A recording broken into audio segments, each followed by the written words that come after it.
Jom bina dashboard rekod kehadiran dan mengaji murid. Dashboard ni boleh tahu data individu dan umum dari peratus dan bilangan hadir, tak hadir, mahir dan tak mahir ikut bulan, hari dan hari bulan. Juga boleh tahu muka surat dan surah atau ikrar terkini tiap murid. Jom bina. Mula-mula, tulis tajuk rekod kehadiran dan mengaji.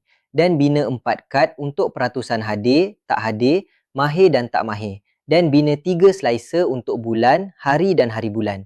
Dan bina slicer dan 3 kad untuk gambar murid, nama, muka surat dan Quran atau ikrar terkini tiap murid. Dan bina map untuk lokasi rumah murid. Dan bina matrix table untuk nama murid, kehadiran, muka surat dan surah. Dan bina donat, kolom dan bacat untuk bilangan hadir dan tak hadir, bilangan ikrar dan Quran serta bilangan mahir dan tak mahir. Dan bina line chart dan clustered column chart untuk trend ikut bulan dan hari. Siap, senang kan? Nak belajar dan dapatkan dashboard ni, klik profile.